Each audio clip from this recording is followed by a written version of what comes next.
Welcome to the Catholic Man Show. I'm Adam Minahan, sitting here with David Niles in studio. We have Juan Posada as our producer, hanging in here with us. Welcome, one and all. That by the time you guys are listening to this episode, we will be at Clear Creek Monastery. Yes, we'll be camping. We will be camping with men all across the U.S. who... I thought that was a little rude. I was in the middle of talking while you opened that. Look, just because you think something doesn't mean it's true. We will be at Clear Creek Monastery in Holbert, Oklahoma, possibly battling a little bit of rain. Today, it seems like there will be some rain that we will combat, but that's okay. As a man, I'm willing to combat it. As long as it's not a monsoon like last year, that's fine. Last year at the last day was a monsoon. It was a little monsoonish. Yeah. But I'm really excited. There's going to be about 40 men joining us at Clear Creek Monastery. We will be there. It's going to be a lot of fun. Are we going to actually interview a monk? It's up in the air. At this point, it's safe to say no. It's safer to say no? It's leaning on the no side. The problem is that it's also the chant weekend for the monks, and so they're hosting all these people coming in from all over the place who are learning to chant. Mm-hmm. It's a big weekend for the monks, right? So, and they prepare for a long time. So, in the next year, I think we're going to move the weekend to a different date, so that we can not be on this third weekend in October. Mm-hmm. Maybe we'll be the second weekend, whatever. The monks they have more free time. Otherwise, yeah. Right. We're real excited about this episode because we have, in the second half of this, of the Catholic Man Show, we have Jared Zimmerer and Matt Nelson. We've had Matt Nelson on before. If you remember, he wrote a book called Just Whatever, produced by Catholic Answers Press. But we have both of them on. They're both part of the Word on Fire organization. Have you ever heard of Bishop Barron? Have you ever heard of him? You heard? You've heard of him before? I was under the impression that everyone had heard. I believe everybody has. Word on Fire Institute, they just started that, wordonfire.org. That's Bishop Barron's kind of ministry. We have both of them on. I think it's the first time that we've had two people off location on the Catholic Man Show. I forgot to mention that. I was going to mention that, yeah. If you are listening on the radio right now, we actually extended the interview past what you're going to hear on the radio. So make sure you go to iTunes or Google Play or Stitcher and download the actual podcast, because we had a really good conversation with them after the radio show ended. So if this is your first time listening to the Catholic Man Show, we do three things every episode. We try to incorporate virtue in all three aspects, but the first thing we do is open, review, and enjoy a man beverage. The second thing we do is highlight a man gear, and the third thing we do is have a manly topic. Dave. See. We have already opened, obviously you heard, everybody heard you opening your man beverage. I was at least patient enough to wait till the episode started. That's true. Don't look at me. We open, review, and enjoy. I had already opened. Yeah. I'm actually on the review and enjoying part. But that's really the most important part. The man beverage today is by one of my favorite breweries for many reasons. Founders Brewery is one of my favorite. All Day IPA is a great one. They're one of my favorites. They have good quality beer at a very reasonable price. All Day IPA, Centennial IPA, Solid Gold. What's their Pilsner? Do you remember? I can't remember off the top of my head. No, I don't know. Anyway, Solid Gold is their lager. I haven't bought a Pilsner in a long time. It's a good Pilsner. It is a quality. I don't doubt that, but Pilsner is not my favorite. Right. But this beer is the Mosaic Promise. It's a single hop ale. It's made with Mosaic hops. That's why it's called Mosaic Promise. Mosaic hops is something that's very interesting. It's come on the scene within the last, I think, 10 years or so. But it's a hybrid, basically, of hops that gives off a very fruity, floral taste. within the beer. So when you drink Founder's Mosaic Promise, you get more of a like fruity and floral taste compared to the traditional IPA that would be more of that bitter kind of pow in your face type of taste. The hops are still very present in the drink, Sure, but it's it's a little bit. It's different. It's tapered a little bit with. It's just not as bitter and I don't want to say dry. I don't want to describe the beer as dry, but this one is not dry.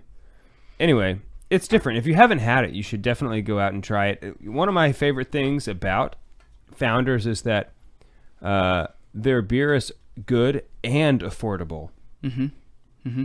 It's 5.5% alcohol by volume, 50 IBUs if you keep count of IBUs. So 50 of them. A while ago, when I first brought some Mosaic Promise home for myself, I saw the can and I was very excited because I was looking at this woman.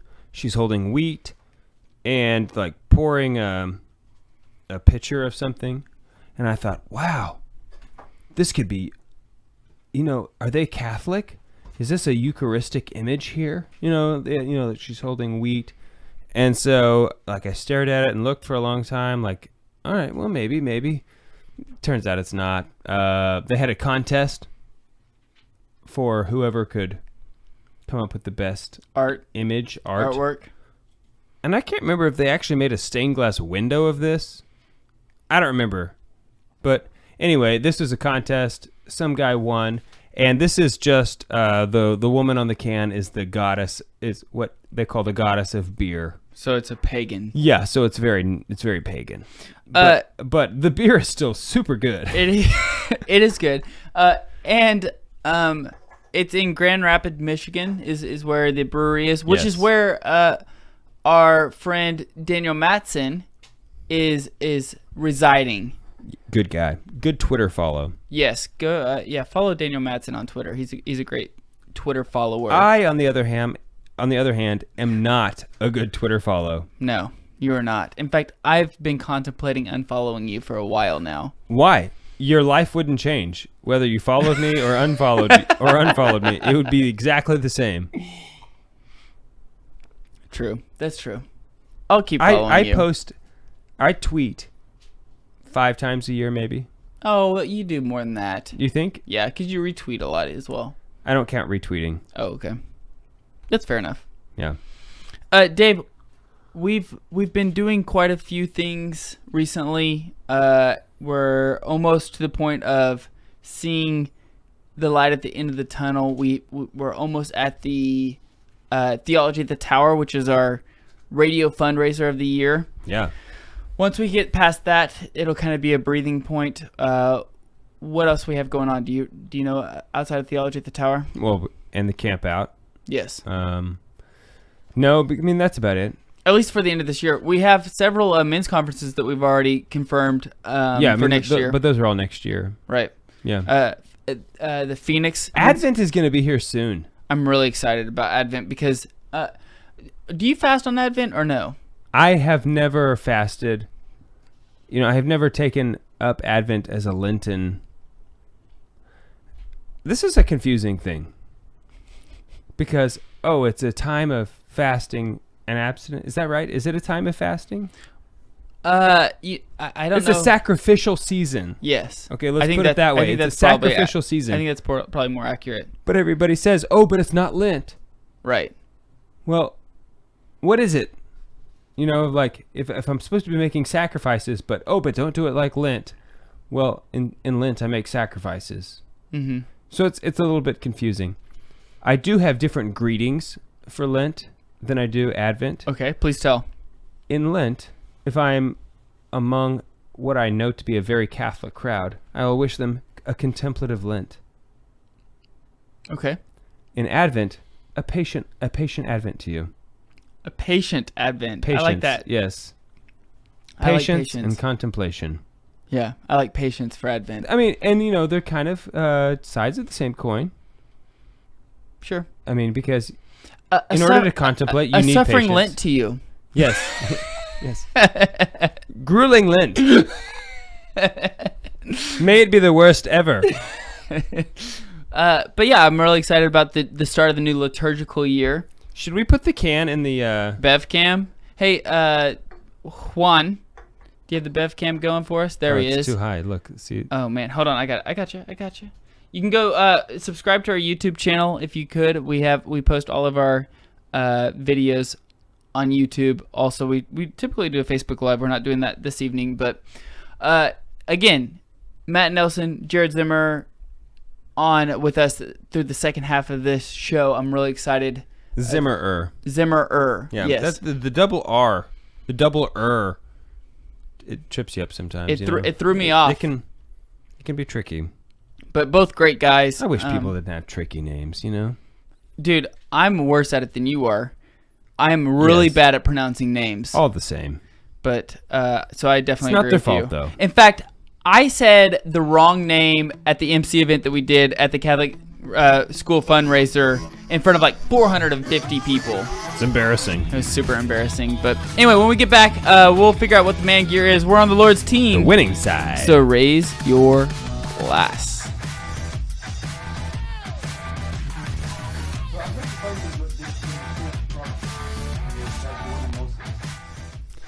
Okay, so that's what I thought. It's like, oh, it's Mosaic Promise. They've got this. The Bible is so hard to read. What is it? I don't know. It's Catholic Answers Bible. But it's numbered like just like different. It's all like a poem. Like a poem? It's like there's a lot of like just bullet points and. No, there's a lot of footnotes because it's the Catholic Answers Bible. I've never seen their Bible. Oh, here you go. So yeah, that's what I thought too. Like, oh, Mosaic. Do you want to read it? I mean, it's out. But one, I looked it up, and it has nothing to do with Christianity. I know, but we're gonna make it Christian. I already tried. We will baptize this drink. And cheat Satan. He's a cheat paganist.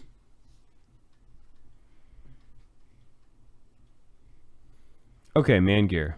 Put your phone. What do you think about a security system? Put your phone down. What do you think about a security system? I am a security system. What do you think about that as a man gear? A home security system. I don't know. You don't like that one? I think it's fine. What about a four-wheeler? I think a four-wheeler is a pretty sweet man gear.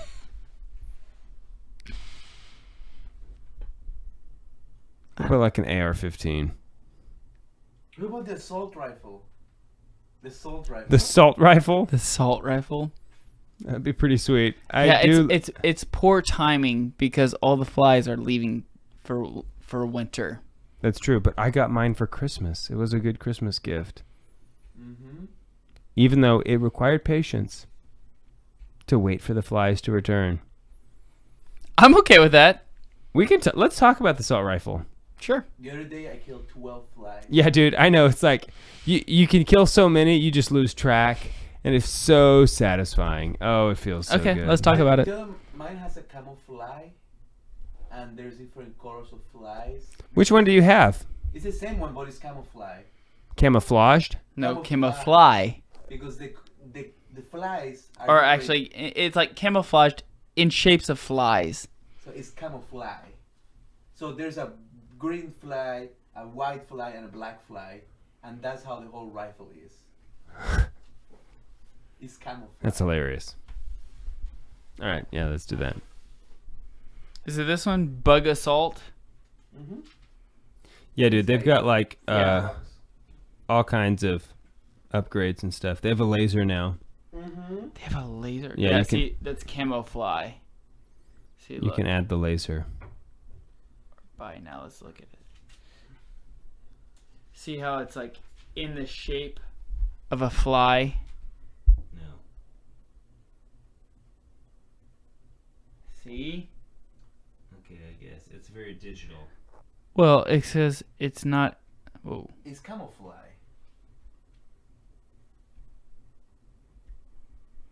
They have one now that is the What? okay, the lawn and garden edition. there's a warning on here that says like warning, the fly will not stay intact with this version. Like this edition has a tendency to splatter a fly instead of just kill it. Well, this one like eradicates flies, mosquitoes, roaches, cabbage moths, I killed slugs. I killed a big spider with mine. Oh yeah, it totally kills spiders. You know what it doesn't kill very well is wasps. Oh, but they have a hard shell. Yeah, they've got the hard shell, but they definitely leave when you shoot them. You're definitely pissed. They definitely are getting the heck out. You can get a 6-pack deal. I do want. Let me ask you this: why the hell do you need 6 of these? I do want double guns. I want double guns. Remember on like James Bond, double guns? For only $219, you can own 6 of them. Do you remember James Bond? Which one? In 64, you could get double. When you had double guns. Oh, GoldenEye. What you're talking about? Okay, let's get going, Juan. Push the button. Push it real good. You guys want to read the Mosaic Process? No. Fine. Process? Did you say Mosaic Process? Promise. Be heretics. We're not heretics. I just want to let you know, at least material heresy at worst. Pagans. No, we're both baptized. So by definition, we're no longer pagans. I am baptized. Leave the drink pagan. Just want to let you know that your argument is not strong, Juan.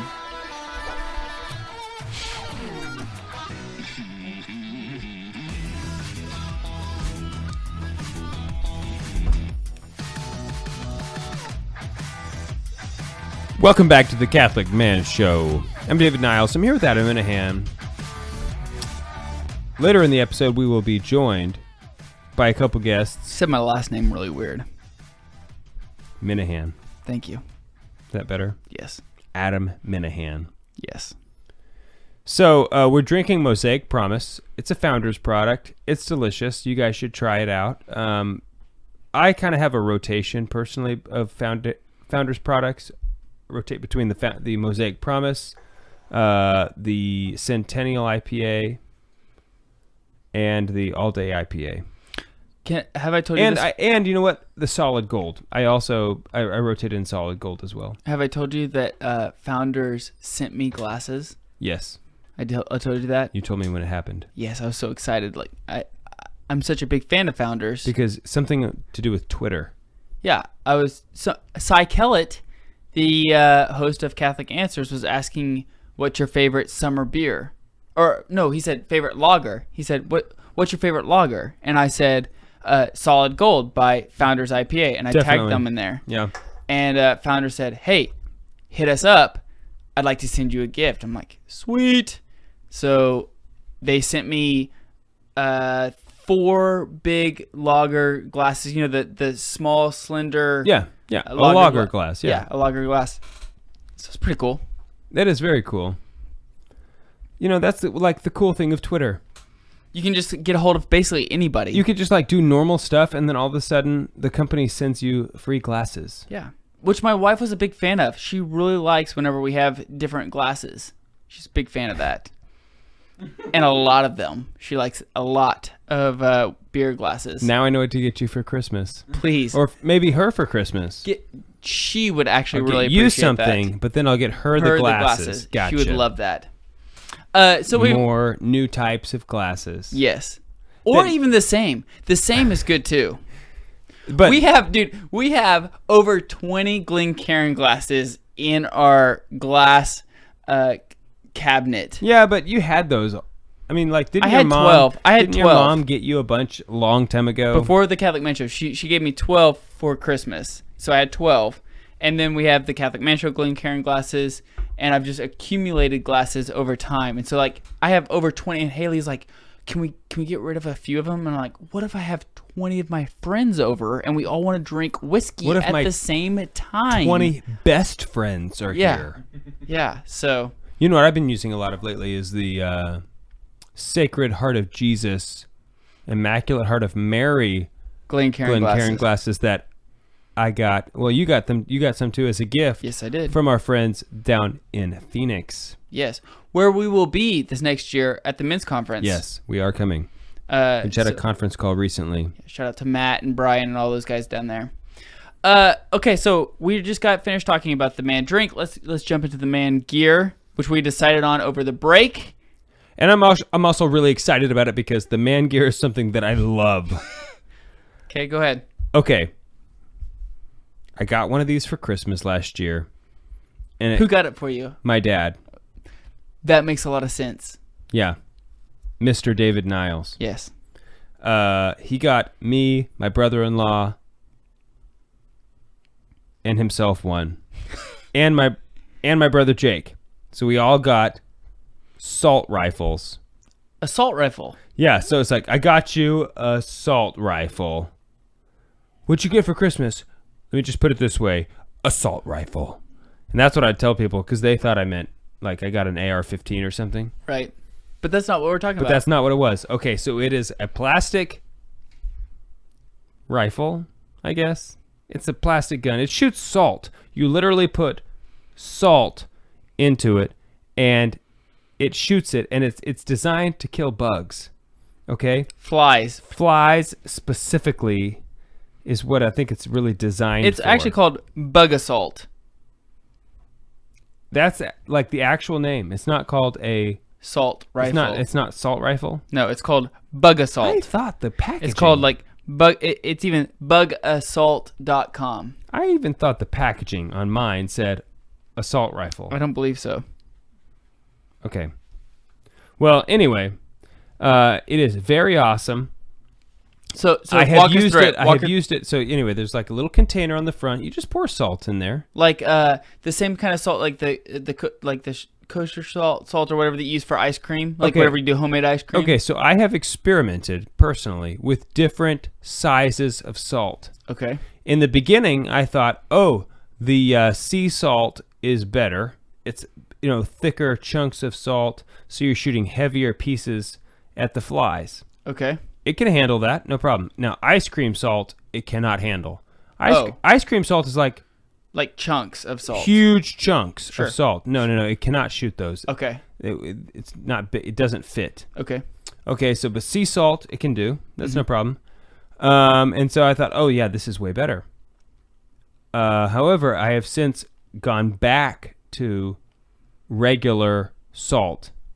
Just Table salt? table salt. Table salt is Please the way. explain. Table salt is the way to go. Okay, please explain. Okay.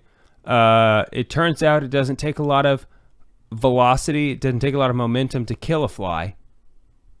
And with the sea salt, you can have good aim and still sometimes miss. Okay, because you're shooting fewer pieces. It's sort of like shooting buckshot versus birdshot out of a shotgun. Okay, so the buckshot, you're shooting only a few balls. You're probably not going to miss, but with this case, we're dealing with a plastic rifle and a very short barrel. So the salt is not round, so it doesn't fly, especially the sea salt. It didn't fly true. The sea salt in particular is not round, and so it has a tendency to have some curve to it. You know what I'm saying? Right. So I think that actually slows the salt down. Okay. And has a tendency to move it around. So most of the time it doesn't matter. However, I found that when you put regular salt in, you're actually shooting a heavier load because you are filling the chamber full of salt. Okay, whereas with the sea salt, you have a lot of gaps because it's bigger chunks. Right. So you're not really maximizing the load that you're shooting at the fly that deserves to die. As every fly. Because it trespassed onto your property. Every fly does. Okay, so Juan has a assault rifle that is a camouflage. It's camouflage. It's not camouflage. It's camouflage. Camouflage. He's just telling us about it. Yes, so his is just like yours, other than it's basically camouflage, but the pattern is of a fly in like green, tan, and what is it? Green, tan, and what else? Black. Green, tan, and black. I thought it was white. Wasn't there white? No. He said white. I don't know. It doesn't matter. There's Yeah. 3 colors. Anyway. Yeah. So it's set up as camouflage. Yeah. Yeah, no, I'm not kidding. This thing is so awesome. I love it, especially when I grill. You know, you start cooking meat, and all of a sudden flies start showing up out of nowhere. And Right. And you just go into hunting mode. And so you just start cocking this thing, like, dead fly, cock it, dead fly, cock it again. There's another dead fly. And it can kill other things, too, like spiders. I have not successfully killed a wasp. However, every time I have shot a wasp with this thing, it leaves. So that's good. You know, it says, I'm getting out of here. Mm-hmm. I did not like that. Mosquitoes, I think, would be tough to shoot. Especially if you have sea salt.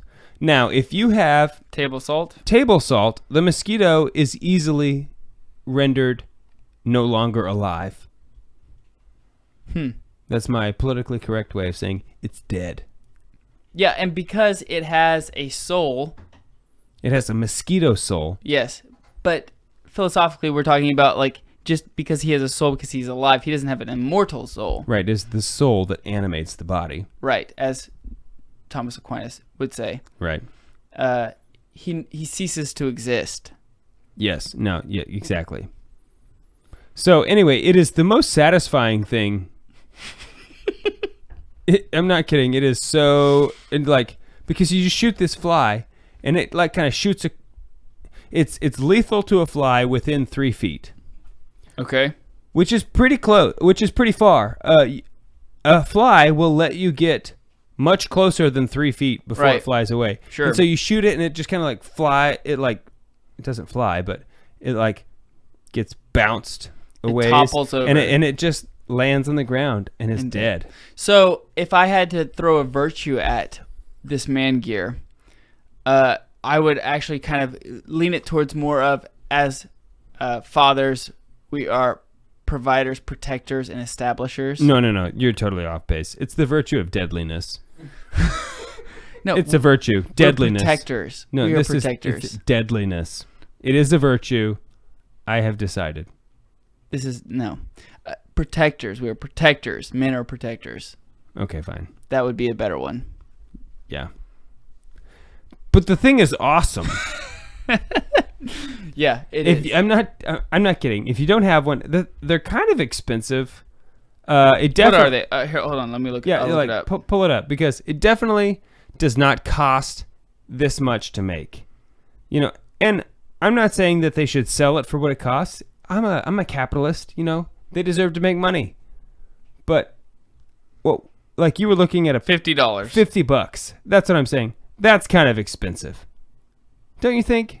Yes, I do. Like I would not. But the $50 does come with the laser beam. Ooh, see, The bug beam. mine does not have the laser. This one does. And okay, so if you have one, that doesn't have the laser, let me just give you some advice. The sights are actually very accurate. I found myself in the beginning thinking, I'm only 3 feet away. I don't need to sight in the bug. Okay? And I found myself missing a lot. I think that's just because you're a bad aim. No. But then I started sighting it in. Dead. We're gonna have Lot of Jared dead Zimmer. bugs. We're gonna have Jared Zimmer and Matt Nelson on. Hang in there. We're on the Lord's team. The winning side. So raise your glass.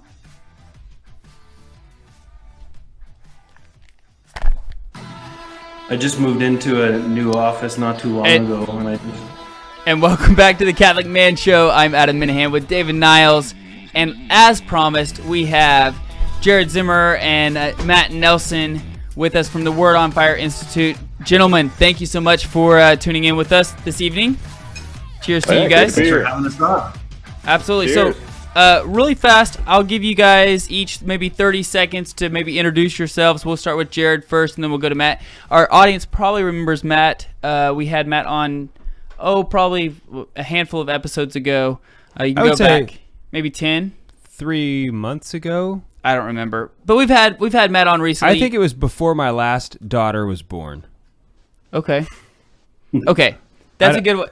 That's a good Catholic way of judging things. Like, I think it was the last time that the last daughter. That's basically the only way I can keep track of time. track It's of like, stuff. how many children did I have when that happened? Okay, The but 14th or the 15th. yeah, exactly. So Jared, go ahead. Maybe give yourself an introduction there. Yeah, so my name is Jared Zimmerer, and I'm the director of the Word on Fire Institute, and actually live just outside of Dallas. And I've been married for 11 years, and I have 6 children. So I totally understand that kind of understanding the years based on kids.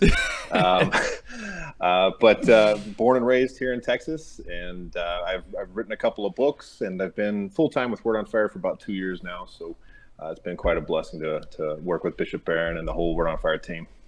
Awesome. So Matt, yourself? Yeah, so I joined the Word on Fire team just a few months ago. I'm Canadian, so I officially made the Word on Fire team an international team when they brought me aboard. But I've been married for 5 years. I've got 2 kids, and I've got a third one on the way here coming in January. And I'm the assistant director of the Word on Fire Institute. Jared is the Mr. Director, so joined him, like I said, just a few months ago, and it's been a lot of fun. Awesome. So let's this evening we're going to talk about evangelization. We're going to talk about all sorts of where we are in evangelization as a church, how we can do that in a community, how we can do that within our family, all sorts of different aspects of evangelization. I'm going to start out with asking you guys, where does joy play into the role of evangelization? Yeah, I think, of course, you always hear, I always think of Pope Francis' encyclical, The Joy of the Gospel, right? And I think that the idea of joy is something that is often misinterpreted as like kind of a feeling of happiness, because sometimes in evangelization in particular, you're not always going to be joyful. You're going to sometimes hit the brick wall. For about 4 years, I worked as a director of catechesis and evangelization at a parish. And I can tell you, as many wonderful, stories that came out of that, people that were converting and people that were coming to a better knowledge of the faith, there were just as many, if not more, opportunities to like go, Lord, what are you doing? Like, I'm here for you in this mission, and it seems like I'm butting my head against the wall with this individual, but to just continually seek the peace of Christ, which is where the joy comes from, right? And I tend to lean on Thomas Merton's understanding of joy, more of a just interior quality of dealing with the difficulties of life, right? That the small things in your life aren't going to throw you off so far that you're now outside of the mission. It's something that you just continue to resolve to be in the mission of Christ. And so regardless of what happens, it's not like you're always smiling or anything like that, but to just continually take it like a man, really. I mean, to see these difficult situations and keep going. Yeah, absolutely. And I would just piggyback on that and also add, I always kind of have this gut reaction when I hear a cliche. I kind of cringe at it, but what I've come to learn is that cliches exist for a reason. They usually speak to some important truth when you realize about human nature or just, and we've all heard the cliche, people don't care about how much you know until they know how much you care. And I'm a revert to the faith, and that was important for me when speaking to believers before I really made my jump back into the church. And I'd fallen away far enough to even call myself a skeptic, but to be sitting across the table from someone that I could tell genuinely cares, not just about convincing me, but about actually hearing about where I'm at and what concerns are. That was a pretty thing. Yeah, I think that's all very, very true. That, and I really like the question that you started off with, Adam, about joy. And it obviously makes me think about never, always be prepared to give a reason for the joy that's in you. Mm-hmm. And I think that's so much of evangelization. I think the ideal scenario for evangelizing is that someone asks you, what's different about what's you? What's up with you? I gotta say this though. Like, it wasn't my idea. Obviously, anything that I say that's good is never my idea. It's only whenever I say something that's stupid that ends up being my idea. I got that off of St. Thomas Aquinas. Like, whenever he's talking about evangelization, it takes 90. He doesn't hit talk about actually the laws of evangelization, like the ethics and law of evangelization, until like 90 articles past. So he always talks about the joy of evangelization, like the hope that's within you, the virtue that's behind that, before he even talks about like the ethics and laws behind evangelization. So that's why I asked that first. I knew it was going to be safe. If you go with Thomas Aquinas, you're going to be safe. So Yeah, almost always. almost always. There are the few exceptions. But Right. Yeah, almost always. So I might also Yeah, go ahead, Jared. just real quick. I might also fall back on, one of the big things that got me into the faith is actually when I started searching. I actually went back to the Stoics, and the Stoics, in large part, constantly focused on their death, and that was how they lived a good life. And so, as Catholics, as Christians, we ought to be living with joy for the sheer fact that we know death is no longer has hold on us, right?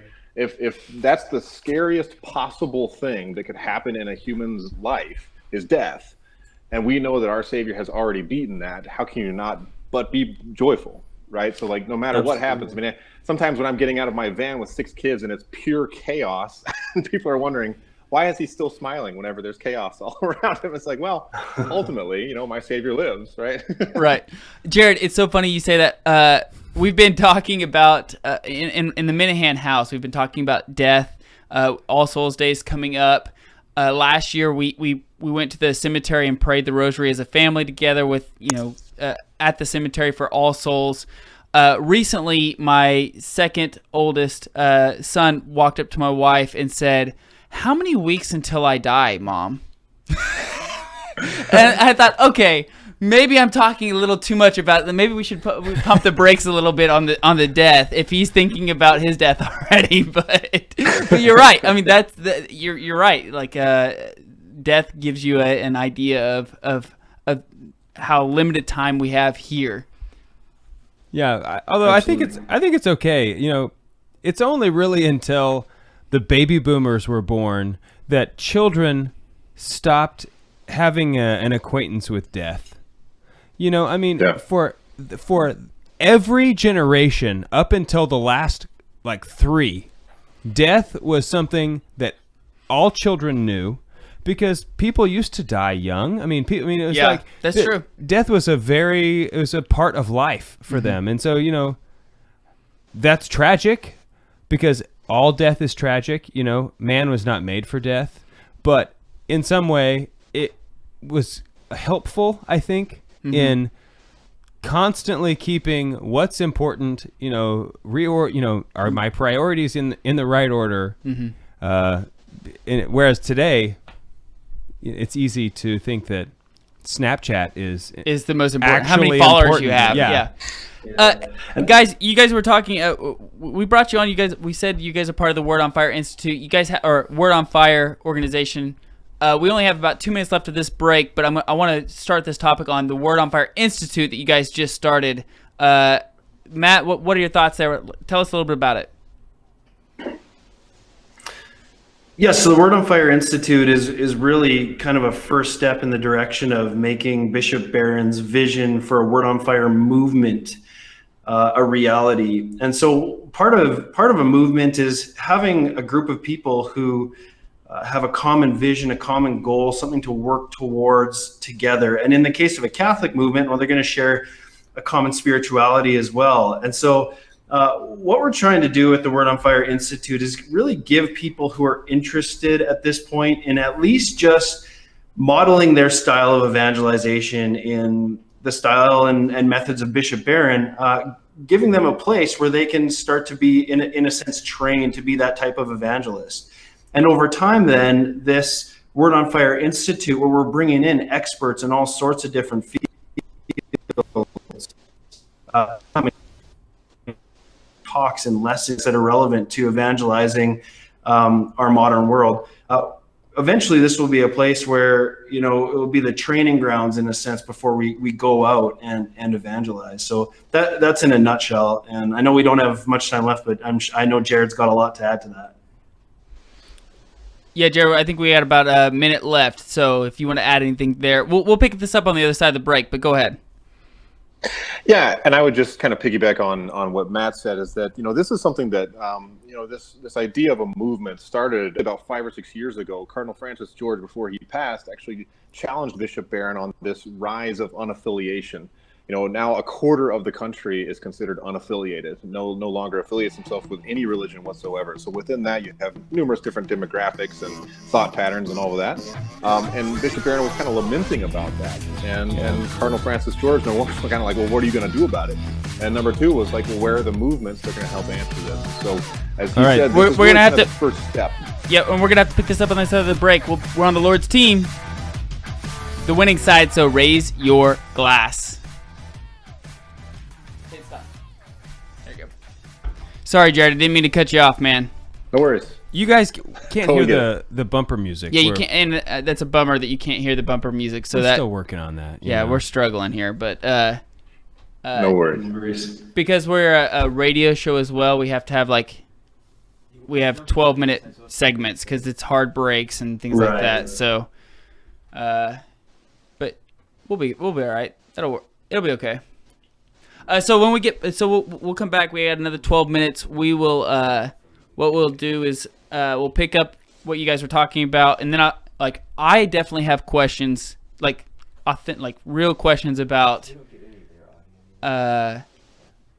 whether or not, I hear a lot of times people, I don't know how to here it is. I don't know how to respond to people who say or ask me the question, has the new evangelization been successful?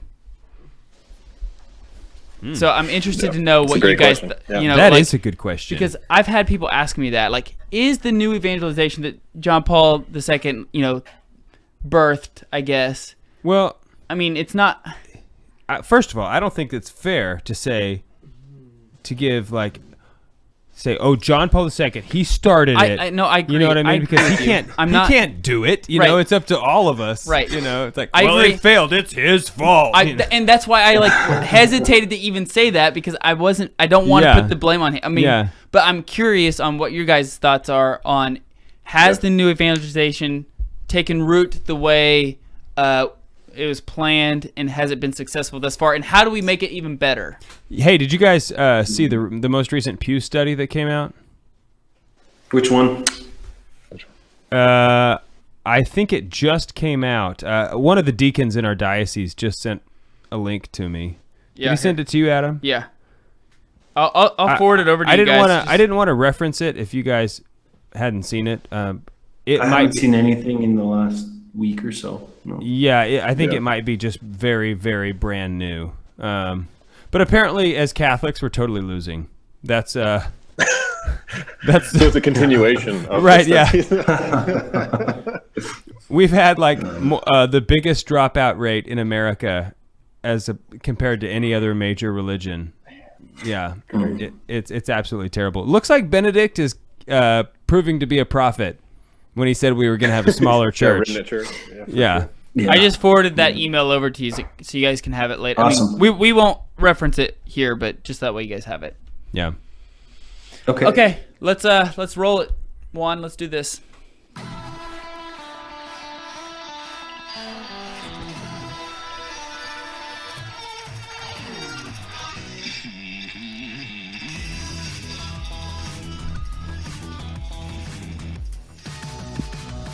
Welcome back to the Catholic Man Show. I'm David Niles. I'm here with Adam Minahan. We are joined via vMix call by Jared Zimmerer and Matt Nelson, two gentlemen over at the Word on Fire Institute, which now is an institute. It was the Word on Fire. It was a podcast. It was probably other things. It was Bishop Barron, but now it's an institute. So let me ask you. This is maybe a basic, obvious, dumb question. I don't know. It could be many things. There's the Liturgical Institute. I get that if you go to the Liturgical Institute, you're going to be institutionalized about the liturgy. Do you guys have a class on pyrotechnics at the Word on Fire? Not yet. Not Well, yet. Not yet. Let's need put an that in the expert context that of we can bring in to- evangelization. Yeah. Because people like fire. I'm just going to throw that out there. Yeah, no, that's an idea. That would get people's attention anyways. We just got to have the message ready when they look, That's right. towards the fire. Maybe you could like somehow make fireworks that would like write out the Bible. So We'll what is talk about it. my question is, what is the Word on Fire Institute? What is what's the main charismatic the thing? What's charism. you know what I'm saying?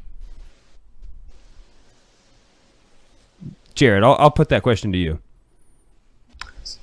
So you totally skipped on me, man. I didn't. hear Oh, anything okay. you just So said. like the Word on Fire Institute, what is like the main charism of, or like the main purpose of it being now an institute?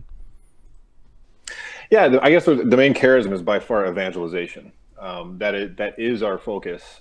As we were saying before the break, is that this came about from a challenge from Cardinal Francis George, particularly in regard to this rise of unaffiliation.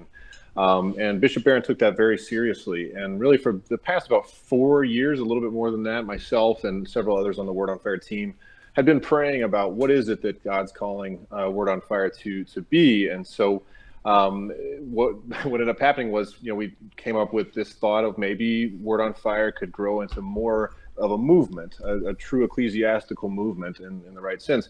But there's so many steps that it takes to get to that point. And so what's something that we can start now to start gathering people, to start forming people in the ethos of evangelization that has really been shown to be effective from Bishop Barron. After the past decade of him on YouTube and the Catholicism series and numerous others, we get emails literally daily from people who contact us and say, your content has changed me. And so now what am I supposed to do? I want to evangelize like you.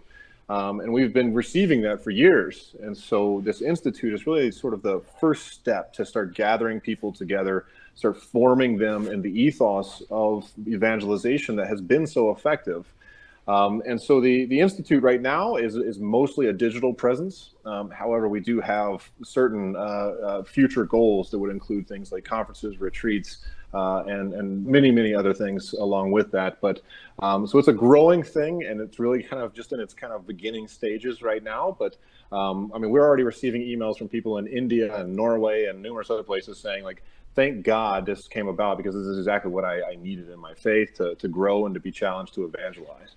And they can all find that at wordonfire.org, correct? Wordonfire.org, or our specific website is wordonfire.institute. But yeah, for sure, wordonfire.org, and there's a link there as well. Okay. So there's always a new dot. I know. Now there's that's dot impressive. institute. That's impressive. I'm going to start a like dot David. Yeah. Why not? Why not? Hey, guys, I want to ask you this question because I've been asked this and I wasn't sure how to respond. So you guys are more experts than I am. You guys are a lot smarter than I am. I'm curious on what you have to say. I've been asked before, has the new evangelization, which is like kind of like a buzzword now, we throw that word out, or those words out a lot, new evangelization. Yeah. Has the new evangelization been successful? Has it been something that what we originally thought of, has it turned into that? And what can we do to make it better? There's I guess 3 questions in one, but I'll open it up to you guys. That's a really deep, tough, and interesting question all at once. Here's my take on it. To give an even deeper nuance to the charism, if you want to call it that, of the Word on Fire Institute, is not just evangelization, but like even more specifically, evangelization of the religiously unaffiliated. And so, a quarter of Americans today, and the statistics are very similar in Canada, are today no longer identifying themselves with any religion whatsoever. And so when we look at these statistics, and which often look quite dire, especially like the younger the demographic, the worse things look. It can be easy to feel like we're not doing our job. Like we set out in this new evangelization. We've been called by many popes in modern times to go out and let's turn this thing around. And when we face these new statistics that come out, sometimes we can feel a bit pessimistic about it.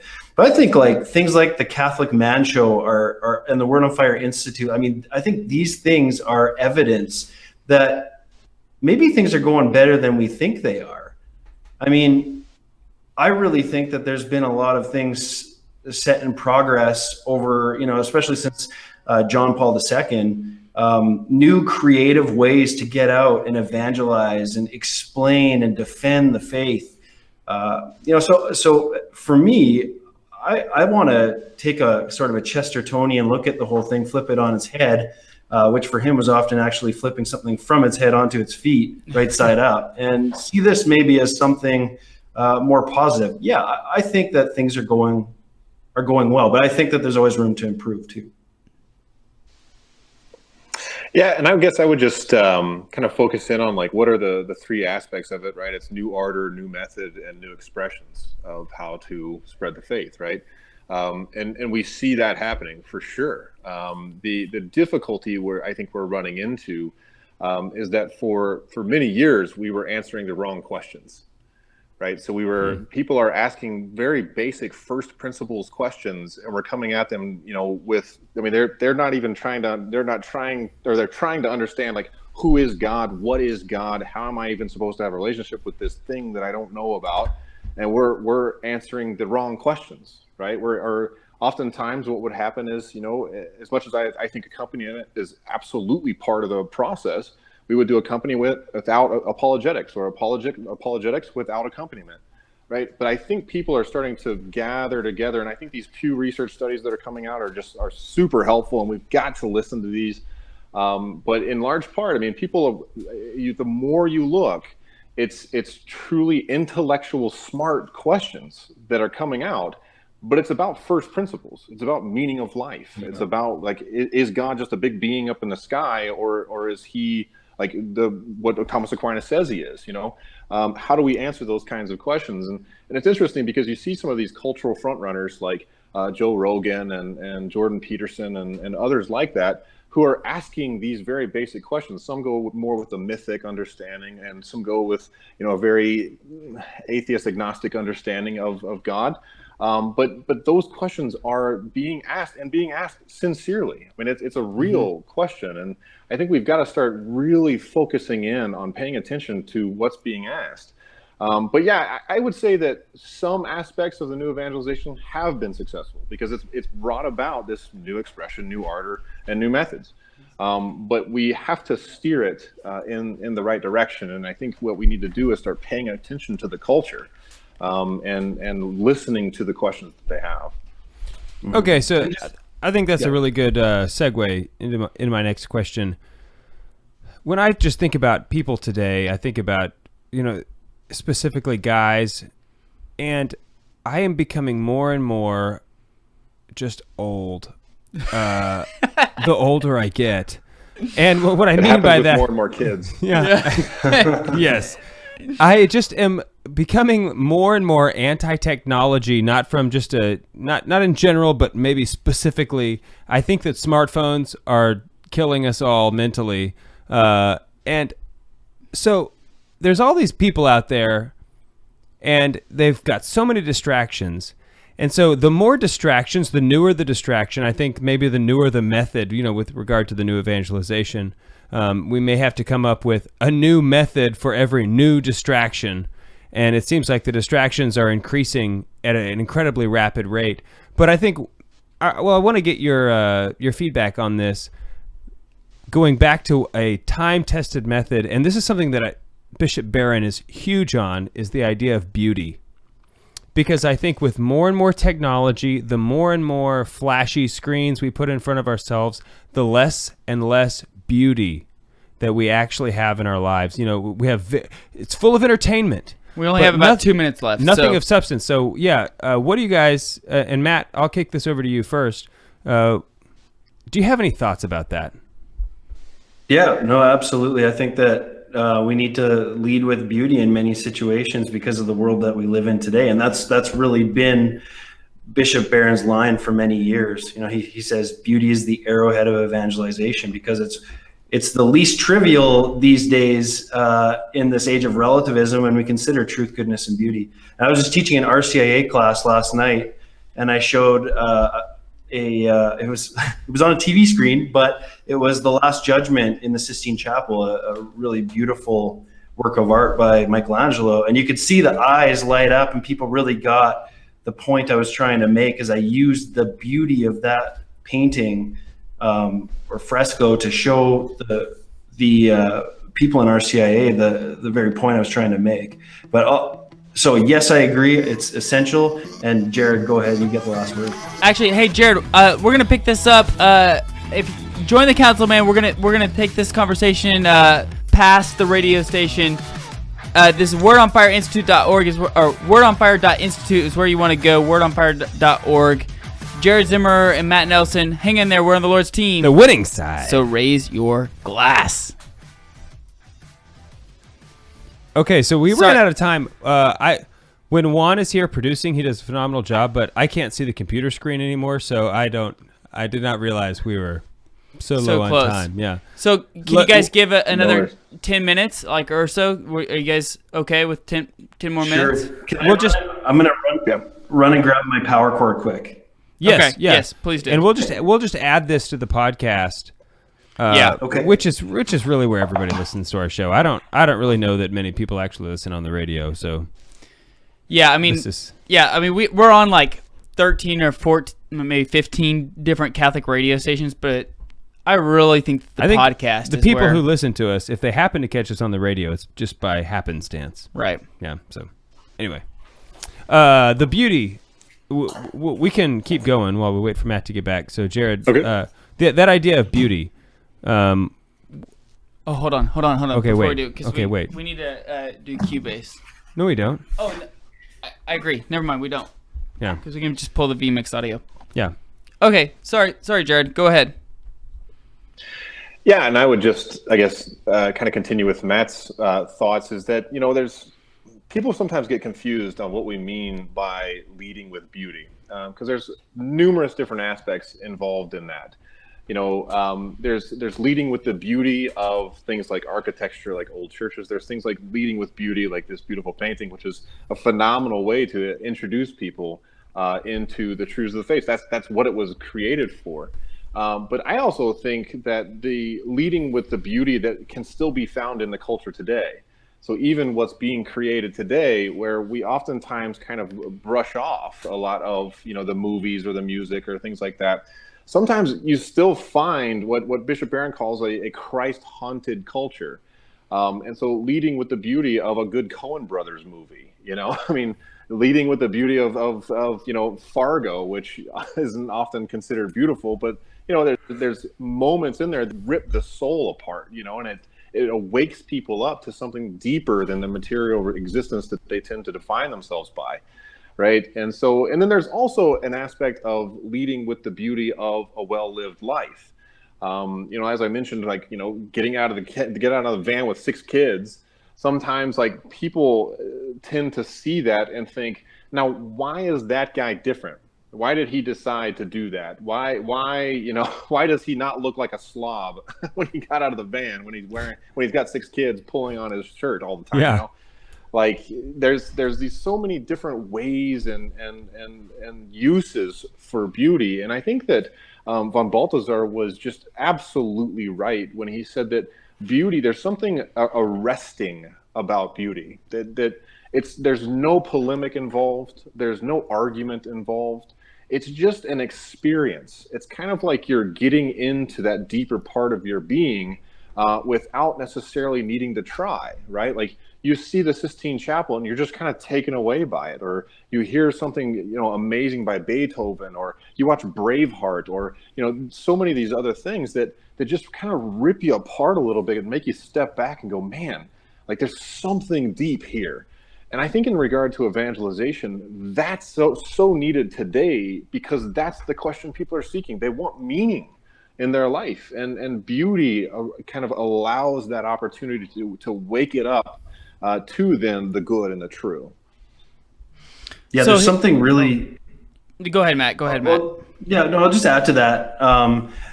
It was interesting. I think it was I can't remember, it was probably around a year ago when Bishop Barron was on stage with William Lane Craig, a very prominent evangelical philosopher and apologist, and a man who's greatly influenced me personally.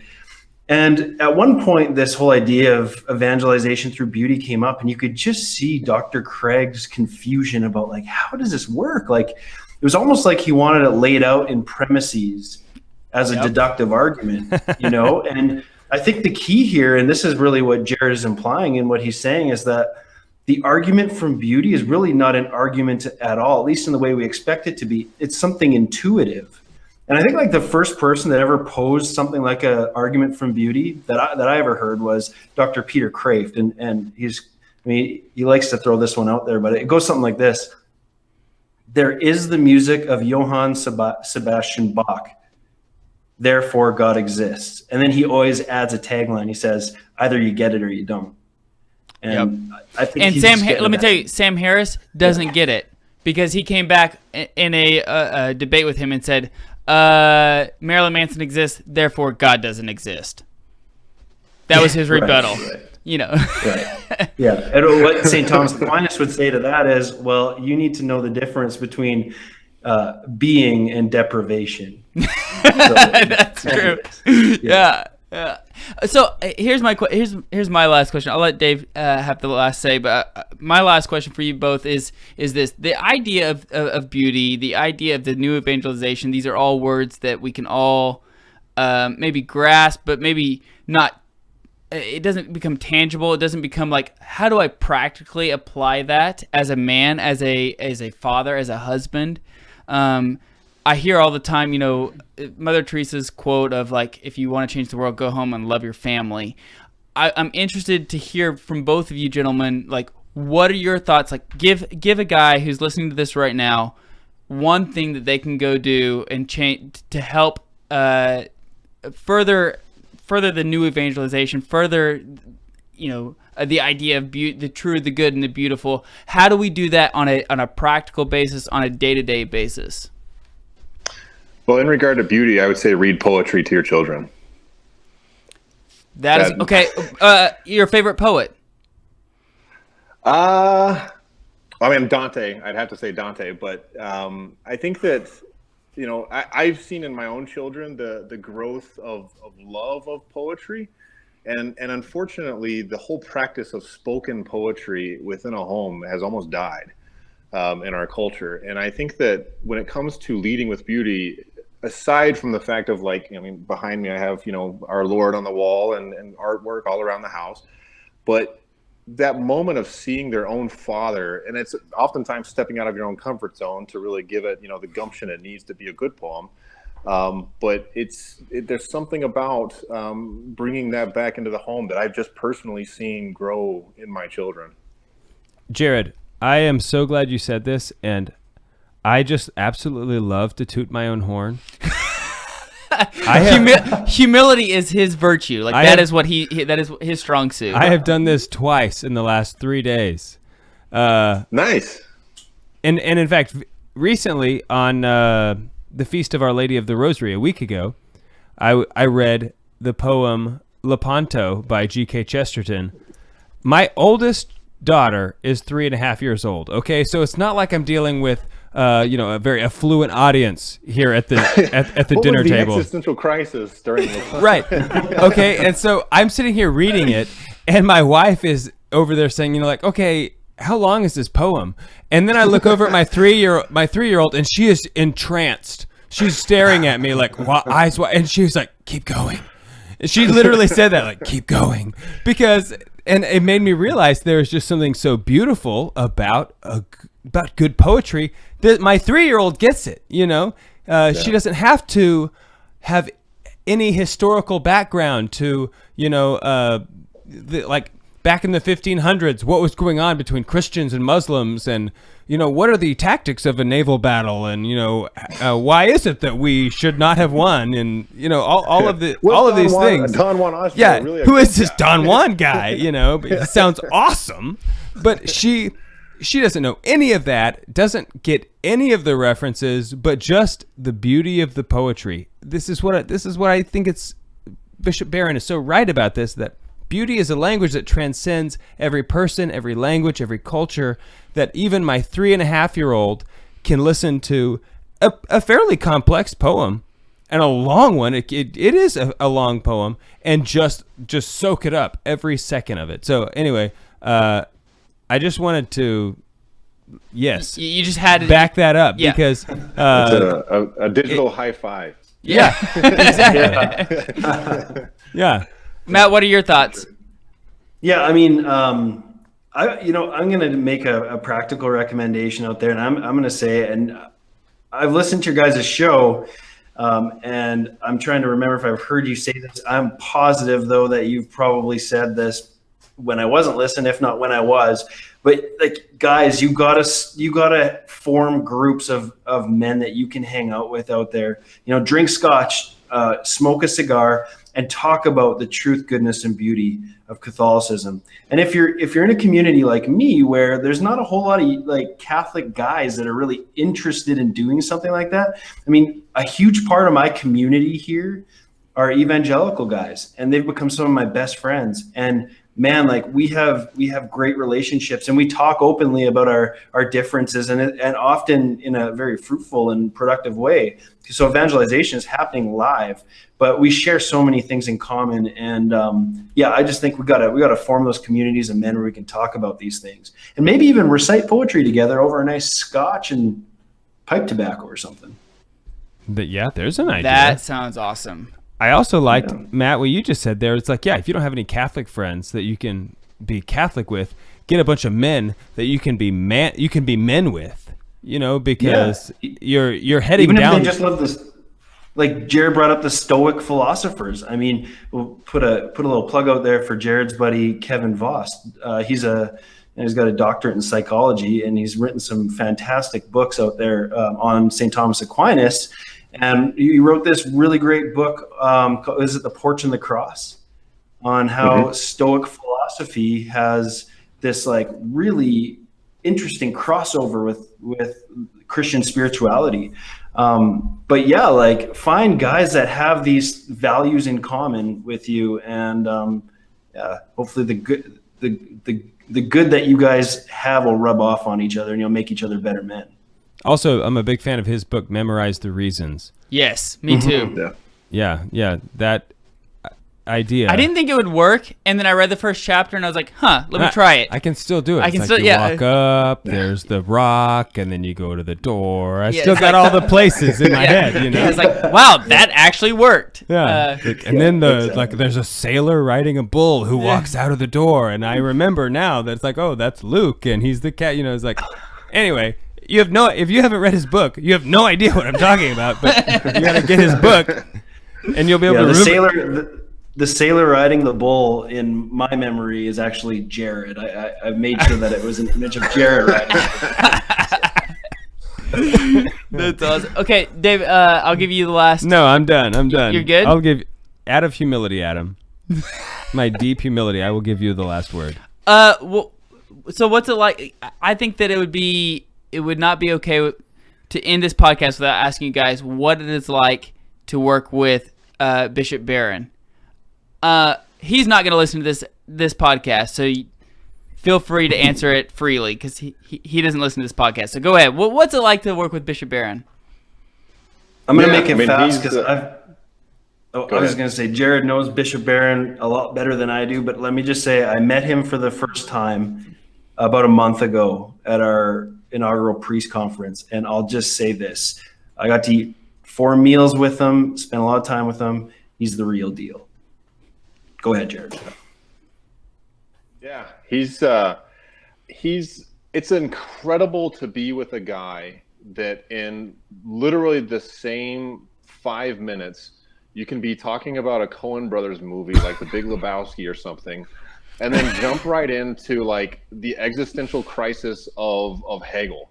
I mean, like it's incredible, I mean, and then at the same time, like the kind of guy that, the minute we step into a church, whenever we're traveling, like it's real, like he's this kind of joking, incredibly intelligent guy, but boy, he takes this stuff very, very seriously.